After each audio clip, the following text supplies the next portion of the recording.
میرے دوستو، انسان کو اللہ تبارک و تعالیٰ نے کچھ چیزوں کی فطرت عطا کی ہے۔ وہ کہیں اپنے آپ کو تکلیف میں محسوس کرتا ہے تو کہیں اپنے آپ کو آسانی میں محسوس کرتا ہے۔ بڑا پڑھا لکھا، سمجھدار، مالدار، وزادار آدمی ہونا، لیکن اس کے کپڑے میلے کچیلے ہوں تو نہ وہ کہیں جانے میں آسانی محسوس کرتا ہے اور نہ کسی کو گھر بلانے میں آسانی محسوس کرتا ہے۔ ایک مفت کا بوجھ اس کی طبیعت پہ ہوتا ہے کہ میرے کپڑے ٹھیک نہیں، مفت کا بوجھ۔ لیکن بندہ بالکل ان پڑھ ہو، سادہ ہو، گھر ٹوٹا ہوا ہو، لیکن اس کے کپڑے ٹھیک ہوں، اٹھنا بیٹھنا بھی نہا کے آیا ہو، استری والے کپڑے پہنے ہو، تو کہیں بیٹھتے ہوئے ذرا ہچکچاہٹ نہیں محسوس کرتا۔ آپ خود جب اپنے وہ کپڑے اتار لیتے ہیں نا، ان کو مٹی لگی ہوئی تھی، کہیں گرد لگ گئی تھی، تو خود بھی اپنے آپ کو آسانی میں محسوس کرتے ہیں۔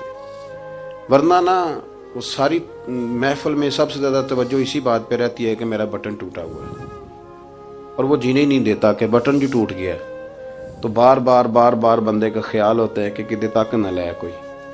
یہ نفسیاتی مسئلہ ہے، اس کو سمجھیں۔ انسان فطرت کے ہاتھوں بعض اوقات مجبور ہوتا ہے۔ جس طرح انسان کا ظاہری حلیہ ٹھیک نہ ہو تو پورے سکون میں نہیں ہوتا، اسی طرح اگر باطن پہ کوئی بوجھ ہو نا، یہ تکبر والا بندہ کبھی سکون میں نہیں رہتا، یہ عجب والا، خود پسندی والا بندہ کبھی سکون میں نہیں رہتا۔ بیماری لگ جاتی ہے نا میری طرح کے کچھ لوگوں کو، بزرگوں کی بات نہیں کرتا کہ ہمیں سٹیج پہ ہونا چاہیے، میں چودھری صاحب ہوں، میں مالدار ہوں، میں علاقے کا بڑا ہوں، میں درویش ہوں، میں صوفی ہوں۔ آپ یقین کریں کہ ان کو پیچھے بیٹھ کے محفل سننے کا مزہ ہی نہیں آتا، وہ ساری محفل میں یہی سوچ رہے ہوتے ہیں کہ کدی کوئی اگے ساتھ لے نا۔ یہ بیماری ہے، یہ سکون نہیں لینے دیتی، یہ ایک مسئلہ ہے۔ خود پسندی، حسد، عجب، کبر، یہ مسائل ہیں۔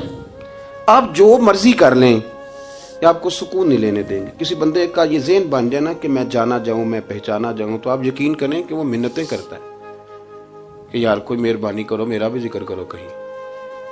شیخ سعدی رحمۃ اللہ علیہ فرمایا کرتے تھے کہ لکڑی کو گھن اتنی تیزی سے نہیں کھاتی جتنی بڑے لوگوں کو خوشامد تیزی سے کھا جاتا ہے۔ ان کا بس نہیں چلتا، ورنہ 2 بندے رکھ لیں 8 گھنٹے کی ڈیوٹی پہ کہ میری تعریفیں کیا کرو، بس نہیں چلتا۔ یہ باطن کے جو میل کچیل ہے نا، میرے رسول کریم کا کمال یہ ہے کہ حضور نے نظر کرم سے سارے ہی دور فرما دیے۔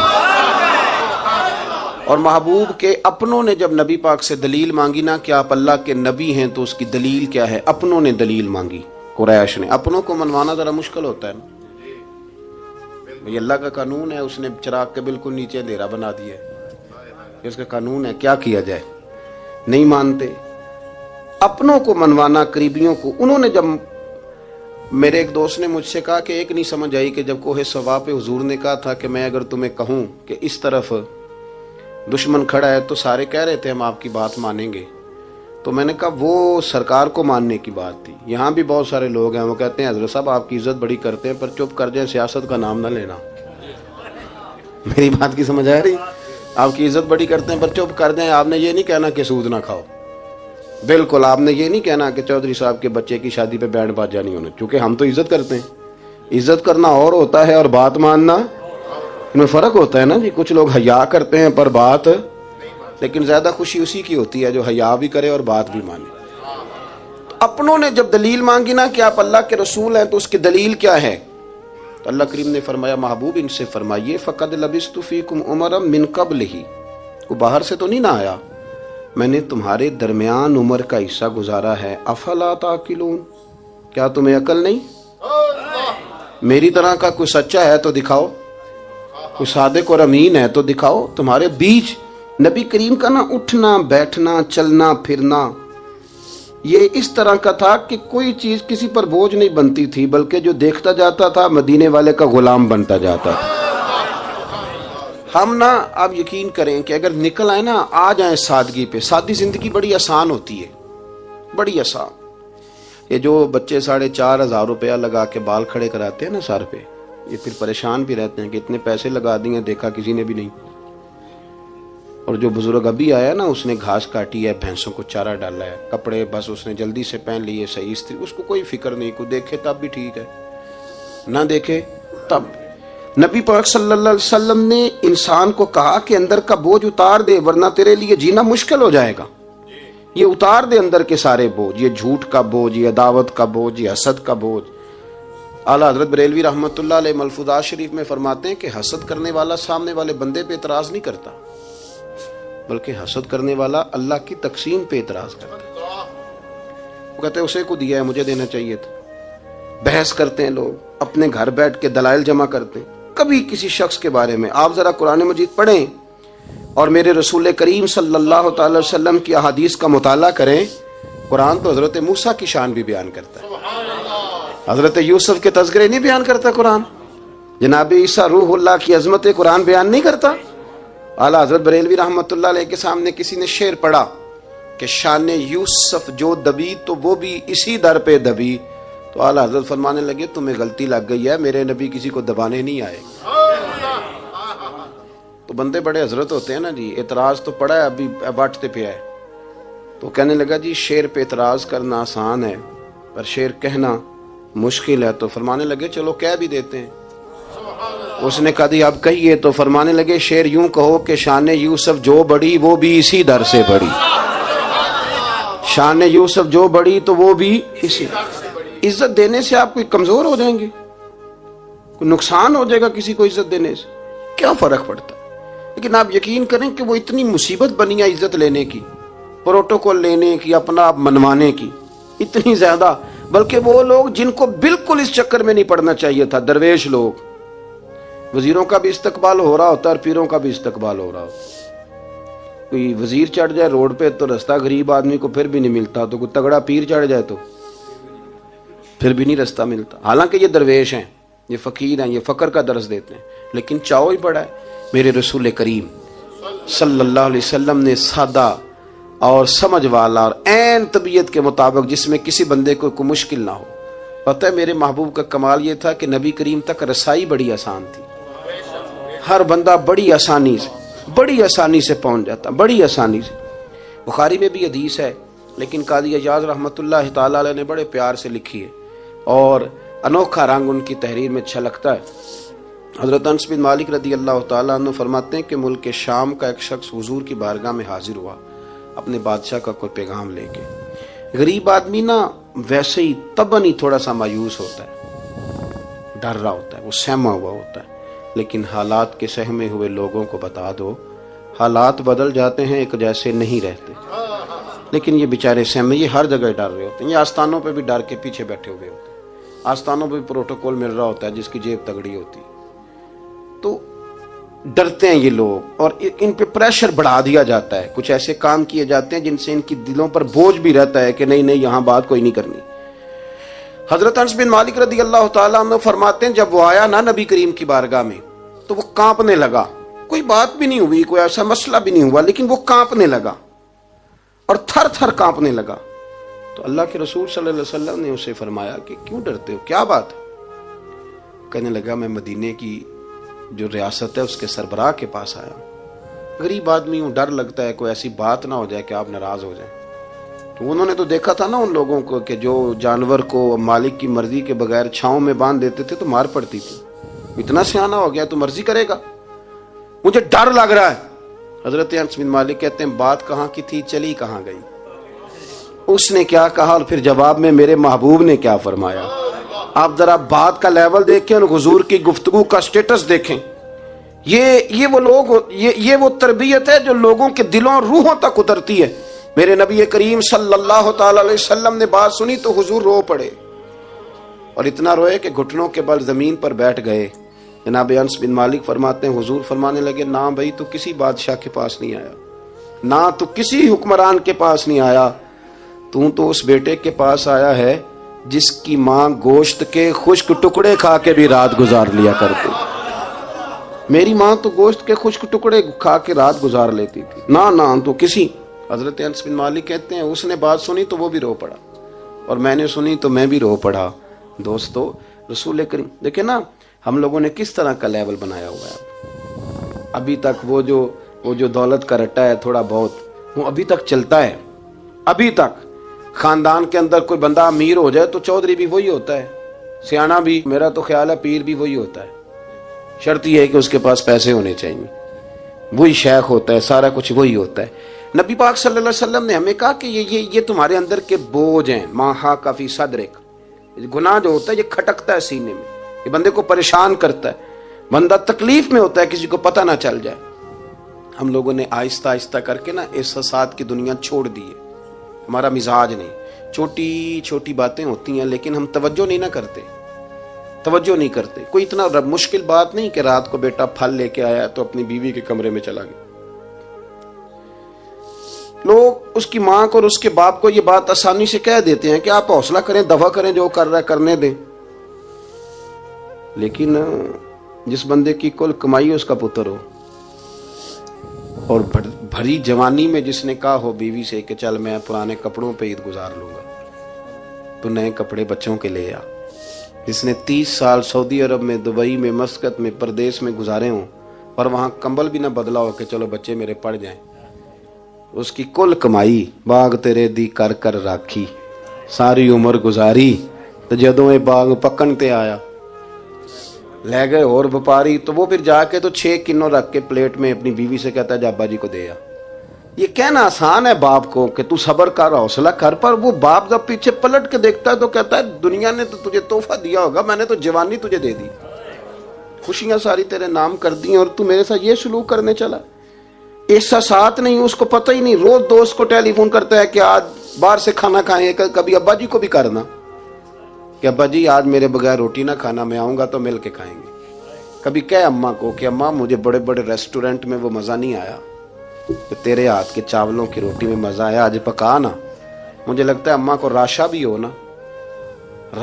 ہو تو پھر بھی وہ تیرے لیے محنت کرے گی، لیکن احساس ضروری ہے نا، وہ ہم پیدا نہیں کرتے، وہ ہماری توجہ نہیں جاتی۔ صاحب طبقات کہتے ہیں نبی کریم صلی اللہ تعالی علیہ وآلہ وسلم نے نا جب صحابہ کرام آئے تھے مکہ مکرمہ سے مدینہ طیبہ، تو آپ نے سن رکھا ہے کہ انصار مدینہ نے اپنی جائیدادیں بھی تقسیم کر کے آدھی آدھی مہاجرین کو دے دی تھی، تو ان میں ایک حضرت ام ایمن بھی تھی، نبی کریم کی رضائی والدہ ہیں، یہ حضرت عبداللہ رضی اللہ تعالیٰ عنہ جو سرکار کے والد گرامی، ان کی آزاد کردہ لونڈی حضرت سیدہ طیبہ طاہرہ جناب آمنہ رضی اللہ تعالیٰ عنہ کی بھی بڑی خدمت کی انہوں نے۔ ان کو بھی ایک باغ ملا ہوا تھا، جب وہ خیبر کے علاقے فتح ہو گئے، یہودیوں سے بہت سارے علاقے لے لیے، تو اللہ کے رسول صلی اللہ علیہ وسلم نے فرمایا اب اس طرح کرو کہ یہ جو تم نے جائیدادیں لی ہوئی ہیں نا انصار سے، یہ واپس کر دو اور تمہیں اس میں سے دے دیتے ہیں۔ حضور علیہ السلام نے انصار مدینہ سے بھی کہا کہ میں ان کو یہ جائیدادیں دے کے اور تمہاری واپس کرانے لگا ہوں، تو انصار نے تو وہاں بھی بڑا انوکھا جواب دیا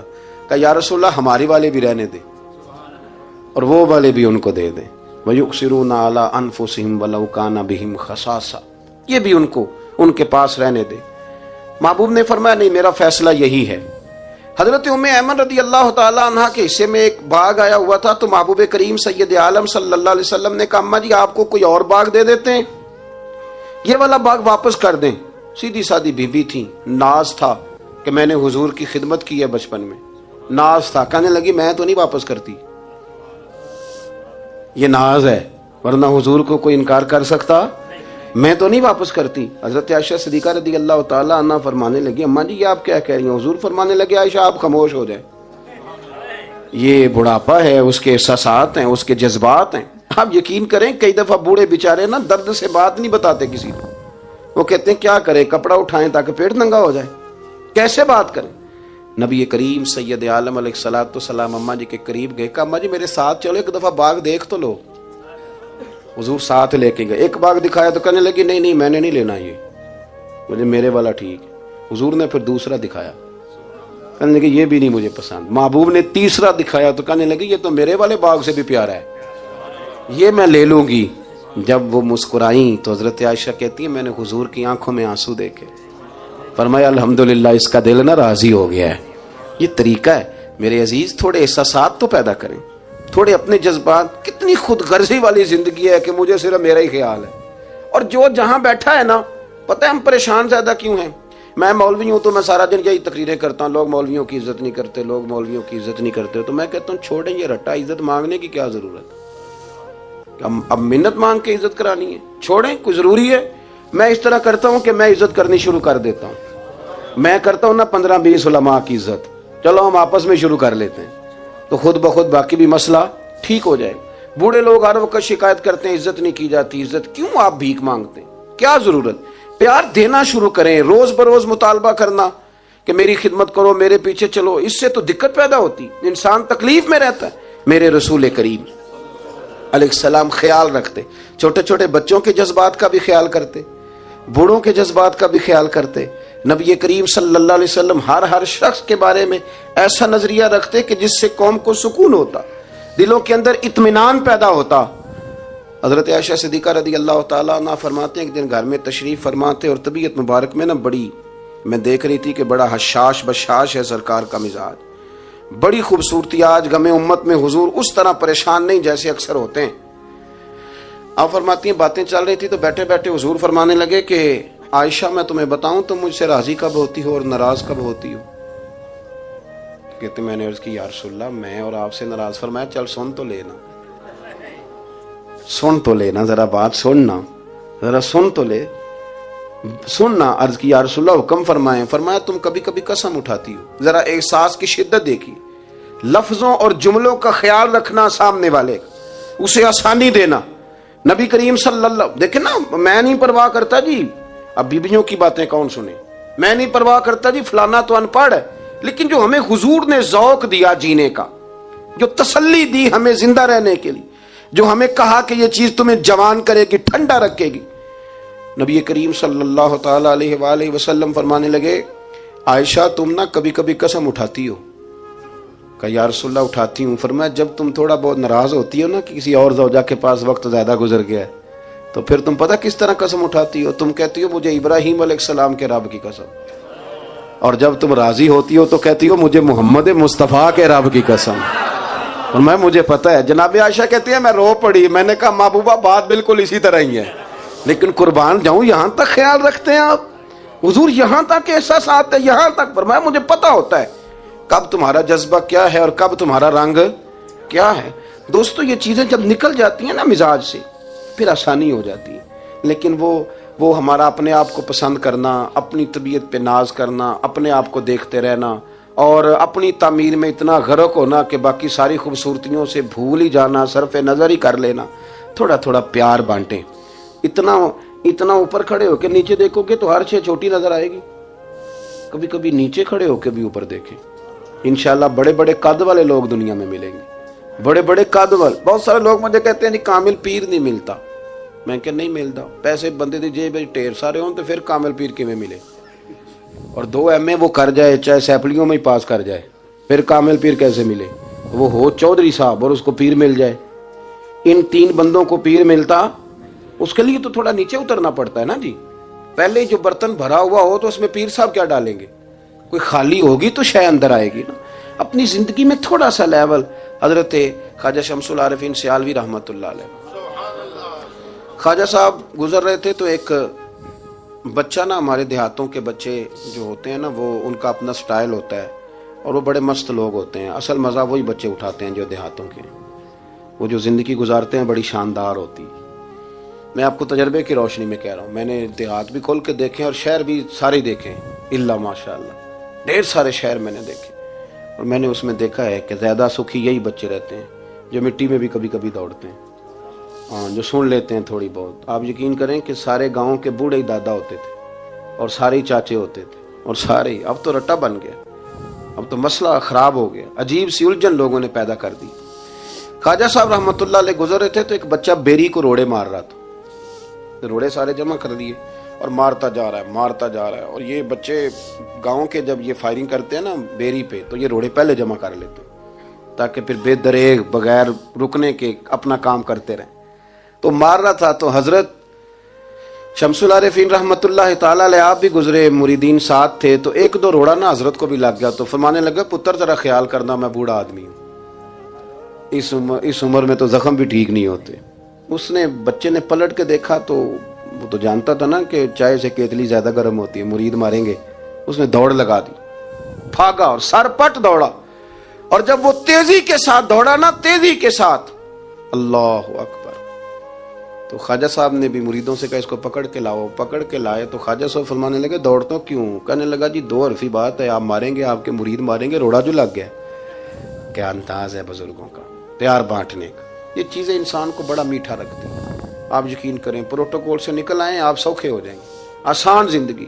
خواجہ صاحب رحمت اللہ تعالی علیہ فرمانے لگے ویسے تو کر کیا رہا تھا؟ کہنے لگا میں روڑے مار رہا تھا بیری کو. تو فرمایا بیری تجھے جواب میں کیا دیتی ہے؟ کہنے لگا جی وہ تو پھل دیتی ہے. تو آپ فرمانے لگے تو شمس العارفین کو بیری سے بھی کیا گزرا سمجھتا ہے؟ آپ اتر میرے سینے سے لگ, اور جو پھل میں تجھے دوں گا نا پہلے کبھی نہ کسی نے دیا ہوگا. تھوڑا لیول تو نہیں دیکھیں نا, ہمارے بچے بڑی آسانی سے کہہ دیتے ہیں میرے گاؤں کے لوگ جاہل ہیں جی سارے. تو میں کہتا ہوں جاہل کو جاہل کہہ کے جان چھڑانا تو آسان کام ہے, یہ تو آسان کام ہے, پر جاہل کو پکڑ کے عالم بنا دینا یہ مدینے والے رسول کا طریقہ ہے. وہ جہاز میں جو لوگ زیادہ ٹریول کرتے ہیں وہ اس بات کو ذرا آسانی سے سمجھیں گے کہ جو ہمارے دیہاتوں سے لوگ جاتے ہیں نا عمرہ کرنے, اکثر غریب لوگ ہوتے ہیں, کئی تو بیچارے کمیٹیاں ڈال کے جاتے ہیں. تو وہ جب چڑھتے ہیں نا جہاز پہ تو بچہ پڑھا لکھا بیٹھا ہو تو بابا جی کو نہیں پتا ہوتا تو وہ سیٹ نمبر کیسے دیکھنا ہے, تو بیٹھ جاتے ہیں جہاں جگہ ملے, سمجھتے ہیں بس ہی ہیں. تو بچے تنقید کر رہے ہیں جی ساڈے پنڈ دے بندے نہیں سیانے ہو سکتے, دیکھو انہوں نے بس ہی سمجھا ہوا ہے, اور ہنستے ہیں, پھبتیاں کستے ہیں, مذاق اڑاتے ہیں. تو میں کہتا ہوں یار تو اگر پڑھا لکھا ہوتا نا تو تم دروازے پہ جا کے بابا جی کا ہاتھ تھامتا, پھر تو سیٹ نمبر دے کے انہیں بٹھاتا, ہاتھوں تے سیٹ بیلٹ باندھتا, پھر پانی کی بوتل دیتا اور پھر کہتا حضور بزرگوں میں فلانی جگہ بیٹھا ہوں, میری ضرورت پڑی تو دوبارہ بھی آواز دے لینا. پڑھے نا بخاری مسلم. حضرت انس بن مالک رضی اللہ تعالیٰ عنہ فرماتے نجرانی چادر حضور نے اوڑی ہوئی تھی اور نبی کریم صلی اللہ علیہ وسلم جا رہے ہیں, جناب فاروق اعظم بھی ساتھ ہیں. تو کہتے ہیں پیچھے سے ایک شخص نے نا حضور کی وہ چادر, اس میں سرخ دھارے دار تارے تھی, تو پکڑ کے نا اس نے چادر حضور کی کھینچی, تو وہ جو چادر تھی وہ حضور کے گلے میں پھر گئی. فرماتے میں وہ تکلیف محسوس کر رہا تھا تو وہ کھینچ کے نا چادر, تو کہنے لگا میں کچھ مانگنے آیا ہوں. تو دروازہ زور سے کھٹکھٹائے اسے بھیگ دیتے ہو, کہتے دوڑ جا دروازہ توڑے گا. لیکن حدیث کے لفظ ہیں فَالْتَفَتَ إِلَيْهِ فَضَحِكَ. حضرت انس بن مالک کہتے ہیں جب مصطفیٰ کریم نے اس کی طرف دیکھا تو حضور نے مسکرانا شروع کر دیا. یہاں مسکرانا کمال ہے. اعلیٰ حضرت بریلوی کہتے ہیں جس کے گچھے سے لچھے جڑے نور کے ان ستاروں کی نزہت پہ لاکھوں سلام, اور جس کی تسکی سے روتے ہوئے ہنس پڑے اس تبسم کی عادت پہ لاکھوں سلام. حضور نے توجہ کی تو مسکرائے. فرمایا کیا لینے آئے ہو؟ کہنے لگا بھکاری ہوں, کچھ لینے آیا ہوں. چادریں کھینچ کے مانگ رہا ہے. تو نبی کریم علیہ السلام نے دیا کتنا؟ میرے کریم سے گر قطرہ کسی نے مانگا دریا بہا دیے ہیں, در بے بہا دیے ہیں. نبی کریم نے فرمایا یہ دو پہاڑیوں کے درمیان جتنی بکریاں کھڑی ہیں ساری اسے دے دو. دو پہاڑیوں کے درمیان جتنی بکریاں کھڑی ہیں ساری اسے. وہ آیا تھا تو اسے ادب آداب بھی نہیں آتے تھے, مانگنے کا طریقہ بھی نہیں آتا تھا, لیکن گاؤں گیا تو جا کے دین کا مبلغ بن گیا. کیا تبلیغ کرتا ہے؟ کہتا ہو لوگوں غربتوں سے پریشان لوگوں آؤ میرے ساتھ, میں تمہیں مدینے لے چلوں. میرے رسول اتنا دیتے ہیں کہ غربت کا ڈر بھی نکل جاتا ہے. جب طبیعت کے اندر انسان کے ایک مزاج بن جائے نا, آپ یقین کریں یہ بڑے ٹھنڈے لوگ, مست لوگ, پرواہ کوئی نہیں. ورنہ بہت سارے ایسے لوگ ہیں بیچارے زندگی میں جو دوسروں کو سیدھا کرتے کرتے نا خود بڑے ٹیڑے ہو گئے, حالات خراب ہو گئے. امام احمد بن حنبل وہ روایت لائے ہیں, جب ایک شخص نے آ کے حضرت عمر سے کہا تھا میں تقریر کرنا چاہتا ہوں, تو فرمایا تو نہ کرنا. اس نے کہا حضور میں پڑھا لکھا ہوں کیوں نہ کروں. فرمایا جب تو ممبر پہ بیٹھ کے واز کرے گا تو بہت سارے لوگوں کو گنہگار بھی تو سمجھے گا نا, تو تیرا اپنا کیا بنے گا یہ بھی تو بتا نا, کہ پھر تیرے اندر کے لیول کا کیا بنے گا. اپنے آپ کو نا ان قباحتوں سے, اگر آپ کے کپڑے ٹھیک نہیں, آپ سکون میں نہیں ہیں, تو آپ کے اندر میل ہو تکبر کی, حسد کی, غیبت کی, چغلی کی, اور سب سے بڑی بدگمانی کی, برا سوچنے کی, پھر آپ کہیں کہ میں سکون سے. آپ یقین کریں ہمارا کوئی مخلص دوست اس لیے نہیں ہوتا کہ ہم کسی کو مخلص سمجھتے ہی نہیں. ہمارے زمانے میں سچا اس لیے کوئی نہیں کہ ہم کسی کو سچا سمجھتے نہیں. ہمیں بزرگ اس لیے نہیں ملتے کہ ہم کسی کو بزرگ, ناراض نہ ہونا, میری بات پہ غور کرنا. ہمارے ہاں اس لیے کوئی ہمارا ہمدرد نہیں کہ ہم کسی کو ہمدرد, ہمارے بندے کو تو دکاندار کہہ رہے ہیں, ہر بندے کو تو جھوٹا کہہ رہے ہیں, ہر بندے کو تو دھوکے باز کہہ رہے ہیں, ہر شخص تو ہماری نظر میں جاہل ہے. ہر عالم تو معاذ اللہ ہماری نظر میں بے عمل ہے، تو جب اس قدر زیادہ ہمارا ذہن برا ہو جائے گا، یا ایھا الذین آمنوا اجتنبوا کثیرا من الظن ان بعض الظن، اس اتنا برا سوچیں گے تو پھر تو حضور نے فرمایا نہیں کہ اللہ تمہارے گمان کے قریب ہے، اس طرح کا گمان کرتے ہو رب بھی ویسا ہی بن جاتا ہے۔ تو اپنی سوچوں کو ستھرا کریں، اپنی طبیعت میں نرمی لائیں۔ آپ اچھے بندے ڈھونڈنے ملیں گے تو رب آپ کو ڈھیروں بندے عطا کرے گا۔ اپنے آپ کو کمزور نہ کریں، کبھی چھوٹا نہ کریں، چھوڑیں۔ اپنی نجی مجلسیں بھی پاک کریں، صاف ستھری کریں اور خوبصورت کریں، اور اپنی جو خلوتیں جلوتیں ان میں محنت کریں۔ اپنے سے دوسروں کو افضل جاننا سیکھیں، لوگوں کا اکرام کرنا سیکھیں، آداب سیکھیں، اور لوگوں کے بارے میں اچھی گفتگو کرنی سیکھیں۔ آپ یقین کریں یہ کام آپ کسی کے لیے کر کے دیکھیں، اللہ آپ کو سکون عطا کرے گا۔ اعلیٰ حضرت بریلوی رحمۃ اللہ علیہ سے کسی نے کہا تھا، حضرت جی میرا دل بڑا بے سکون رہتا ہے تو کوئی وظیفہ دیں، تو اس کا خیال تھا کچھ پڑھنے کو بتائیں گے۔ تو فاضل بریلوی رحمۃ اللہ علیہ فرمانے لگے، اس طرح کر، کسی بندے کے ساتھ نیکی کر پر اسے پتہ نہ ہو میرے ساتھ کون کر رہا ہے، اسے خبر ہے۔ فرمایا اس طرح کی نیکی کر، پھر رب تیرے دل کو قرار عطا کرے گا۔ وہ جو دکھا کے مسجد میں پیسے دیے جاتے ہیں وہ نام تو ہو جاتا ہے پر سکون لے جاتا ہے وہ، لیکن جو چھپا کے نیکی ہوتی ہے وہ ذرا مزہ کر جاتی ہے۔ اٹھ فریدا ستیا، چاڑو دے مسیت، تو ستیں تے رب جاگدا، تیری ڈاڈے نال پرید۔ اٹھ فریدا ستیا تے خلقت ویکھن جا، متے کوئی مل جائی بخشیا تے تو بھی بخشیا جا۔